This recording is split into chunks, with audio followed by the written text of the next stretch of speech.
Hello everyone, आपके screen पे दो क्वेश्चंस हैं सिंपल इंटरेस्ट इंस्टॉलमेंट चैप्टर से। ये क्वेश्चंस उन बच्चों के लिए जो एसएससी सीजीएल की तैयारी कर रहे हैं।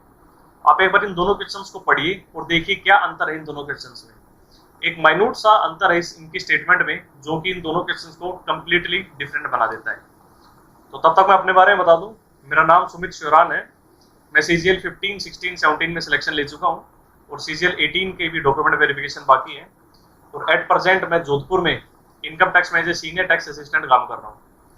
तो लॉकडाउन चल रहे हैं, तो चलो थोड़े मजे लेते हैं। दो क्वेश्चन आपके सामने, देखो एक बार इनको ट्राई करो। चलिए क्वेश्चन नंबर 1 देखते हैं पहले। A sum of rupees 770 due after 5 years is to be paid in 5 equal annual installments. If rate of interest is 5% per annum, simple interest, then find the amount of each installment. और question number 2, question number 2 को आप देखोगे तो पूरा question वही है, सिर्फ इसमें ये नहीं लिखा गया कि a sum of rupees 770 due after 5 years. ये बात यहाँ पे नहीं लिखी गई कि ये पैसा 5 साल बाद ड्यू है, ऐसा नहीं लिखा गया। तो सबसे पहले मैं आपको बता दूं इन दोनों क्वेश्चन में डिफरेंस क्या है। क्वेश्चन नंबर 1 में ये जो 770 रुपए का कर्ज है, ये 5 साल बाद देय है। मीन्स ये कर्ज आज नहीं है, ये कर्ज 5 साल के बाद होगा। ठीक है, थोड़ा सुनने में थोड़ा अजीब सा लगता है, बट क्वेश्चंस बनते हैं इसमें। और क्वेश्चन नंबर 2, भाई 770 रुपए का कोई कर्ज है, ये आपको चुकाना है, तो 5 वार्षिक किस्तों में, तो हर किस्त कितने की होगी। ठीक है, तो क्वेश्चन नंबर 2 तो सिंपल है, जैसा कि नॉर्मली होता है दिनचर्या में। लेकिन क्वेश्चन नंबर 1 थोड़ा सा अजीब सा है। फॉर एग्जाम्पल आप इसको ऐसे मान लो कि भाई कोई इंसान है, उसने किसी के खेत में काम वाम करवा दिया, तो उसने पेमेंट मिलनी थी उसको, तो उसने कहा कि भाई चलो मुझे आप अभी पेमेंट मत दो, जब मेरा बच्चा 12th क्लास में हो जाएगा तो उसके 12th क्लास की फीस आप भर देना, और उसका बच्चा 5 साल के बाद 12th क्लास में होगा। तो ये जो कर्ज था उसका, ये 5 साल बाद दे हो गया। तो ऐसा ही कुछ सिचुएशन, आप मान लो कि 770 रुपए आपको किसी को 5 साल बाद देने हैं, लेकिन आप एक साल के बाद एक इंस्टॉलमेंट दिए जा रहे हो उसको, तो आप की हर इंस्टॉलमेंट कितने की होगी। रेट ऑफ इंटरेस्ट दिया आपको 5% पर एनम, सिंपल इंटरेस्ट का क्वेश्चन है। तो चलिए, तो ऐसे क्वेश्चंस में आप ये देखिए कि जो पैसा आपको 5 साल के बाद देना था, लेकिन आप देना पहले ही शुरू कर रहे हो, 1 साल के बाद भी उसका कुछ हिस्सा आपने दिया, फिर 1 साल के बाद फिर एक हिस्सा दिया, फिर 1 साल के बाद एक हिस्सा दिया, मतलब हर एक किस्त आप देते गए। तो जब आप जो टोटल पैसा जो आप उसको दोगे, वो डेफिनेटली उससे कम दोगे जो आपका कर्ज था।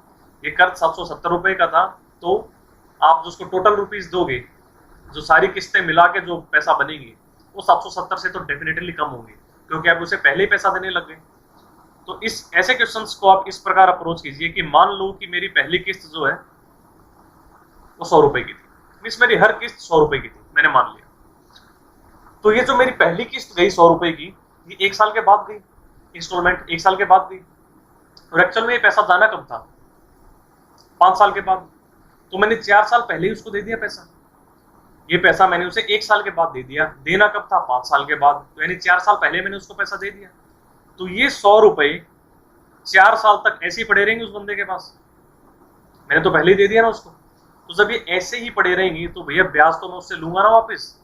भाई 5% पर एनम आपको ब्याज दिया गया है, 5% की दर से 4 साल तक ये 100 रुपए मेरे उसके पास पड़े रहे। तो 5 × 4 कितना? 20%, 20%, यानी ये 20% वैल्यू बढ़ जाएगी 100 के नोट की। तो 100 का 20% कितना होता है? 20। तो मैं कहूंगा ये जो 100 रुपए हैं, ये 120 बन जाएंगे 4 साल बाद, यानी कि टोटल 5 साल के बाद, टोटल 5 साल के बाद। और जब ये दिए हैं उससे 4 साल के बाद, यानी ये जो 100 का नोट, जो मेरा पहला 100 का नोट जा रहा है, वो 120 रुपया कर्जा उतारेगा, क्योंकि मैं टाइम से पहले दे रहा हूं। कितना पहले दिया? 4 साल पहले। तो 5% की दर से 4 साल का ब्याज, 5 × 4 = 20, 20, यानी कि 20% वैल्यू बढ़ जाएगी 100 के नोट की। और 100 का 20% होता है 20, इसलिए हम 100 मान के इस क्वेश्चन को सॉल्व करते हैं, ताकि भाई 100 का जितना परसेंट हम बोलते हैं वो उसकी वही वैल्यू होती है। जैसे 100 का 50% 50 होता है, 100 का 10% 10 होता है, 100 का 12% 12 ही होता है। यानी जो मेरी पहली किस्त गई 100 रुपए की, वो 120 रुपए कर्जा उतारेगी। इसी प्रकार जो मेरी सेकंड किस्त, सेकंड इंस्टॉलमेंट जो मेरी 100 रुपए की गई, वो कितना कर्जा उतारेगी? सेकंड इंस्टॉलमेंट कब गई? 2 साल के बाद। जानी कब थी? 5 साल के बाद। कितने टाइम पहले पैसा दिया? 3 साल पहले। तो 3 साल पहले मैंने किसी को पैसा दे दिया, 5% ब्याज है, तो 5% इंटू 3 साल कितना 15%, यानी ये जो 100 रुपए हैं ये 15% वैल्यू बढ़ जाएगी इनकी। तो 100 का 15% कितना होता है 15, तो ये कितना पैसा उतारेगा 115, यानी मेरा जो पहला 100 का नोट था वो मेरा कर्जा कितना उतार देगा 120 रुपए। जो मेरा दूसरा 100 का नोट आया वो कितना कर्जा उतारेगा 115 रुपए। तो अब तो गाड़ी चल पड़ी। अब बता सकते हो भाई तीसरा जो मेरा 100 का नोट होगा वो कितना कर्जा उतारेगा। भाई मेरी तीसरी किस्त कब गई 3 साल बाद, जानी कब थी 5 साल बाद, तो 2 साल पहले दे दिया पैसा। तो 2 साल पहले पैसा दे दिया, 5% ब्याज की दर है, तो 5 इंटू 2 कितना 10, तो 10% वैल्यू बढ़ गई इसकी। तो 100 में 10 जोड़ दिया तो 110, यानी मेरी जो तीसरी किस्त थी 100 रुपए की वो 110 रुपया कर्ज उतारेगी। और सेम वे आप बता सकते हो जो मेरी चौथी किस्त है 100 रुपए की वो कितना पैसा उतारेगी भाई 105 रुपए, क्योंकि 1 साल पहले मैंने पैसा दे दिया। चौथी किस्त 4 साल के बाद गई, जानी कब थी 5 साल के बाद, तो 1 साल पहले पैसा दिया, तो 5% की दर से 1 साल का 5 इंटू 1 5% पैसा, 5% ब्याज, तो 100 का 5% 5 ही होता है, तो 105 बन गया। और सेम वे अब मैं कहूंगा जो मेरे 5वीं जो 100 रुपए की जो मेरी किस्त थी वो गई कब है 5 साल के बाद, और जानी भी कब थी 5 साल के बाद ही, तो टाइम पे गई है। तो ये जो मेरा 5वां 100 का नोट जो मैंने उसको 5 साल के बाद दिया, ये मेरा कर्जा कितना उतारेगा 100 रुपए ही उतारेगा। तो मेरे पहले नोट ने कर्जा उतारा 120, दूसरे नोट ने कर्जा उतारा 115, तीसरे ने 110, चौथे ने 105, 5वें ने 100। टोटल मेरा कर्जा कितना उतरा, आप इन सबको ऐड कीजिए, 20 और 15 35 और 10 45 और 5 50 और ये 500 तो है ही। तो टोटल कितना कर्जा उतर रहा है यहाँ पे 550 रुपए, ठीक है। यानी कि अगर मेरा टोटल कर्जा 550 रुपए का होता तो मेरी हर इंस्टॉलमेंट कितनी की होती 100 रुपीज की। लेकिन यहाँ पर मुझे दिया हुआ है कि टोटल जो कर्जा है वो 550 नहीं है, कितना है 770 है। यानी किससे गुणा कर रहे हो आप भाई, 550 को मैं किससे मल्टीप्लाई करूं कि 770 बने 7/5 से, ठीक है। तो इस प्रकार मैं कह सकता हूं कि जो मेरी प्रत्येक किस्त ईच इंस्टॉलमेंट थी वो भी अपने आप का 7/5 टाइम्स थी 100 से। तो ऐसे आपको कितना मिल जाएगा 140। यानी कि अगर 770 रुपीज का कर्जा जो 5 साल बाद ड्यू है वो आपको उतारना है तो आपको हर साल 140 रुपए देने पड़ेंगे किस्तों में। तो 140 140 140 140 140 5 बार 140 रुपए दोगे किसी को तो कितना हो गया 140 इंटू 5 700 रुपए।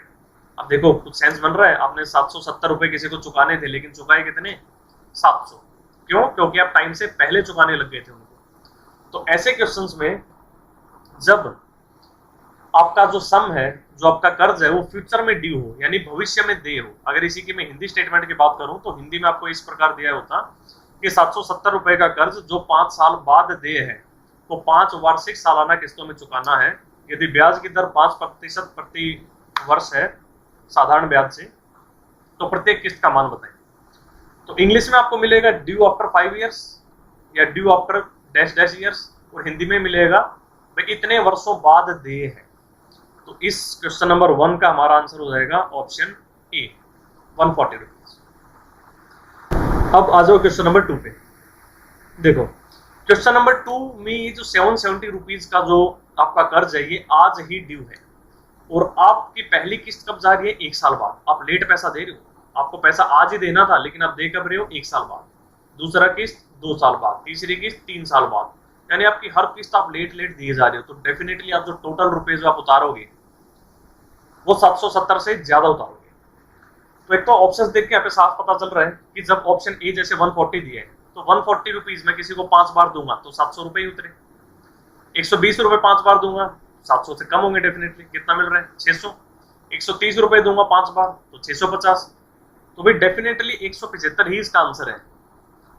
ऑप्शंस को देख के ही पता चल रहा है कि 175 को जब मैं 5 से मल्टीप्लाई करूंगा तो ही मुझे 770 से ज्यादा आंसर मिल रहा है। बाकी तीनों केसेस में ऑप्शन ए बी और डी में 770 से कम आंसर मिल रहा है। तो क्वेश्चन नंबर 2 को क्वेश्चन नंबर 1 के टाइप का बना सकते हैं हम एक स्टेप। किस प्रकार भाई, ये 770 रुपीज तो आज ड्यू है, मैं इस क्वेश्चन को ये मान लूं कि ये 770 रुपीज अगर मुझे फ्यूचर में ड्यू करने हो, यानी भविष्य में दे करना हो ये ब्याज, तो 770 रुपए ये तो प्रिंसिपल मेरा है ही अमाउंट। अब इस पे ब्याज और लगेगा।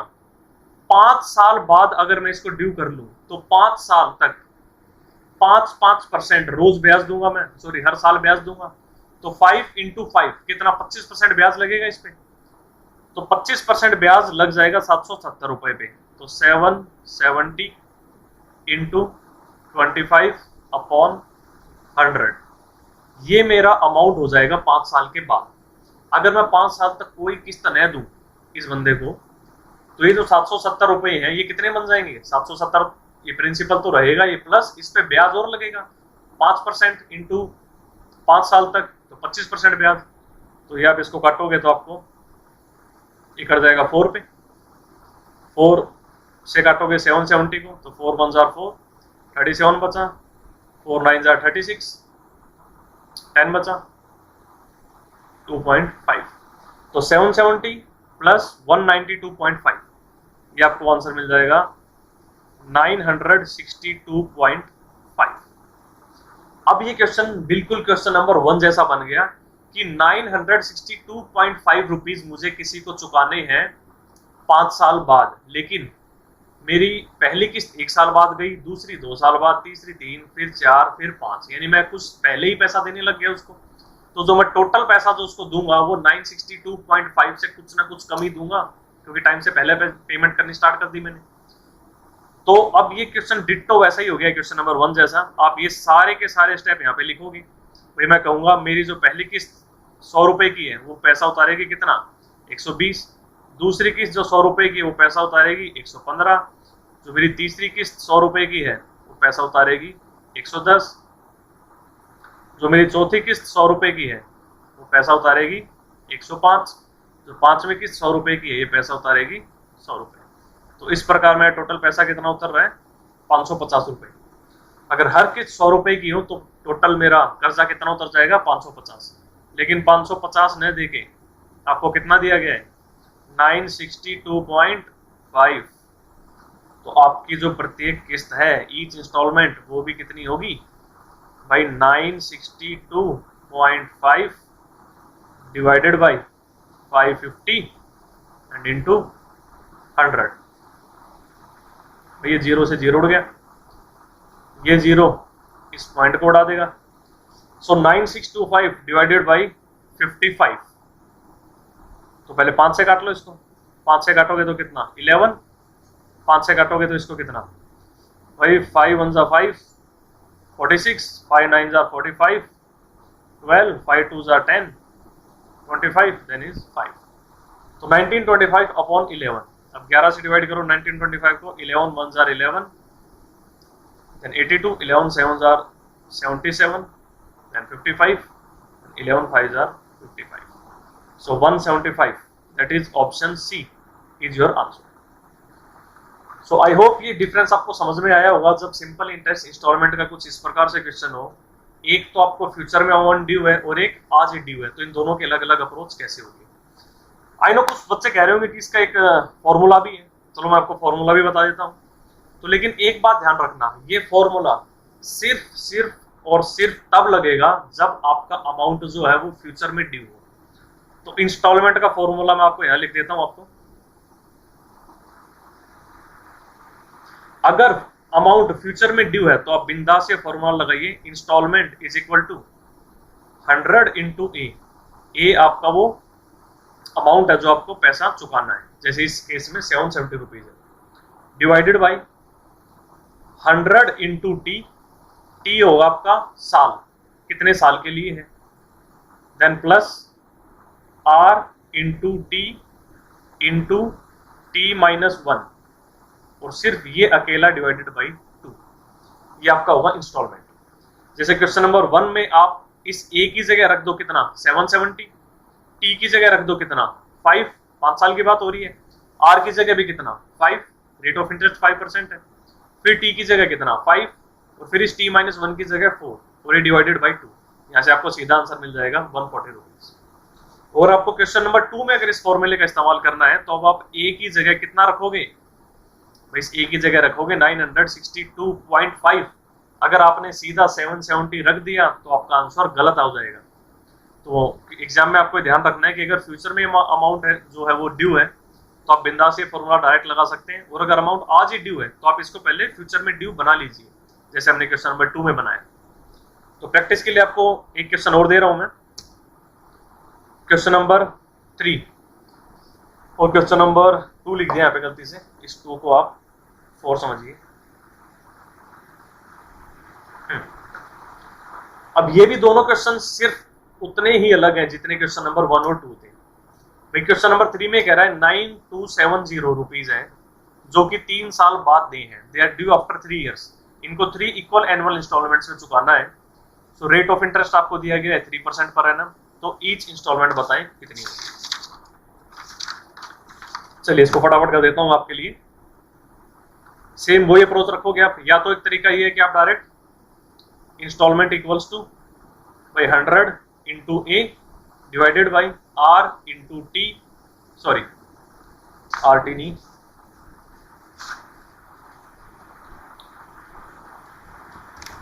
Divided by 100 into T plus में आर इंटू टी माइनस 1 और ये अकेला डिवाइडेड बाई 2। तो कितना मिलेगा आपको ये 100 इंटू 9270 डिवाइडेड बाई 100 टी की जगह 3 इयर्स है तो 100 into 3 is 300 plus R into T, R भी आपका कितना है 3, टी भी कितना है 3, टी माइनस 1 कितना हो गया 2 और ये अकेला डिवाइडेड बाई 2 से 2 कटेगा तो यहाँ आपको मिल जाएगा 927000 डिवाइडेड बाई 309। तो यहाँ से साफ साफ पता चल रहा है 309 का 3 टाइम्स होता है 927। सो 3 और उसके बाद ये 3 0। आंसर क्या हो जाएगा आपका option E, 3000 is answer of question number 3। और इसको अगर आपको अप्रोच से देखना था तो आप क्या मानते भाई, आप कहते भाई मेरी पहली इंस्टॉलमेंट है 100 रुपए की, वो कितना पैसा उतारेगी। आप इसको इस प्रकार करते 100 रुपए कितना पैसा उतारेंगे। मैं आपकी पहली इंस्टॉलमेंट 1 साल बाद हुई और ये जानी कब थी 3 साल बाद, तो 2 साल पहले आपने पैसा दे दिया किसी को और रेट ऑफ इंटरेस्ट दिया गया है आपको 3%। तो 3% के हिसाब से 2 साल तक 3 इंटू 2 इज 6, यानी 6% आपको ब्याज वापस मिलेगा इस पे। यानी आपकी जो पहली किस्त थी 100 रुपए की वो आपका कितना कर्जा उतारेगी 106 रुपए। जो दूसरी किस्त आप दोगे 100 रुपए की वो कितना कर्जा उतारेगी, दूसरी किस्त गई कब 2 साल के बाद, जानी कब थी 3 साल के बाद। 1 साल पहले पैसा दिया तो 1 साल पहले पैसा दिया तो 3% के रेट से आपको वापस ब्याज मिलेगा इस पे, तो कितना पैसा उतारेगी 103 रुपए। और same way I can say जो तीसरे मेरे 100 रुपए की जो किस्त थी ये पैसा उतारेगी 100 रुपए। तो इसका टोटल कितना आ गया 309। यानी कि अगर 309 रुपए का कर्जा होता 3 साल बाद ड्यू तो हर किस्त 100 रुपए की होती, लेकिन यहाँ पे दिया गया है कि 309 का नहीं है भाई, कितने का है 9270, कितने गुना 30 गुना। तो आपकी ईच इंस्टॉलमेंट भी 100 का 30 टाइम्स हो जाएगी, दैट इज 3000। ठीक है, तो यहाँ से भी आपको आंसर 3000 मिल रहा है। डायरेक्ट आप इंस्टॉलमेंट के फॉर्मूले में भी रख सकते हैं, वहां से भी 3000 ही मिलेगा। अब बात करते हैं क्वेश्चन नंबर 4 की। क्वेश्चन नंबर 4 में ये जो 9270 रुपीज है ये आज ही ड्यू है, तो ये आज ही ड्यू है तो आप इसको इस प्रकार बना लीजिए कि अगर ये फ्यूचर में ड्यू होते तो कितने होते। तो भाई 9270 3 साल बाद कितने बन जाएंगे 3% के रेट से, तो 3 इंटू 3 साल, हर साल 3% तो 3 इंटू 3 कितना 9%, यानी 9% बढ़ जाएंगे खुद का। तो 9% बढ़ गए यानी अभी कितना हो गए 109/100 हो गया खुद का।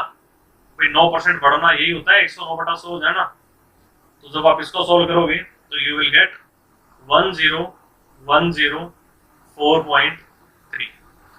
अगर आपको इंस्टॉलमेंट के फॉर्मूले में अगर वैल्यू पुट करनी है तो आप ए की जगह क्या पुट करोगे 10104.3। क्वेश्चन नंबर 4 की बात कर रहा हूं मैं। और अगर आपको इस अप्रोच से करना होता 100 मान के तो बस थोड़ा सा यहाँ चेंज हो जाएगा।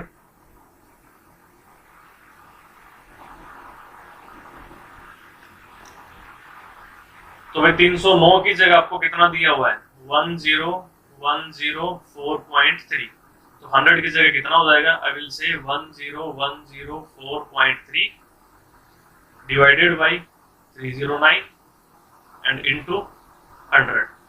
यहाँ से आपको आंसर मिलेगा 3270। ठीक है, आप कर लीजिए, मुझे इसका आंसर पता है इसलिए मैंने डायरेक्ट लिख दिया 3270। सो आई होप ये छोटा सा डिफरेंस आपको क्लियर होगा कि जब सिंपल इंटरेस्ट इंस्टॉलमेंट का क्वेश्चन आता है तो अमाउंट फ्यूचर में ड्यू है या आज ड्यू है, इस बात पे डिपेंड करता है कि आपको क्वेश्चन की अप्रोच कैसे करनी है।